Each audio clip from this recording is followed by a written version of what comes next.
తల్లిదండ్రుల ప్రేమ ఈ లోకమున్నంత వరకే, అన్నదమ్ముల ప్రేమ అనురాగమున్నంత వరకే,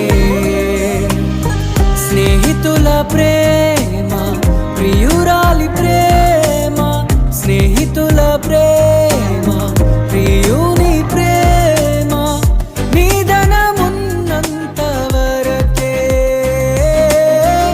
నిధనమున్నంత వరకే. మన జీవితం ఒక యాత్ర, మన గమ్యమే ఆ యేసు. మన జీవితం ఒక పరీక్ష, దాని గెలవడమే మన తపన. మన జీవితం ఒక యాత్ర, మన గమ్యమే ఆ యేసు. మన జీవితం ఒక పరీక్ష, దాని గెలవడమే మన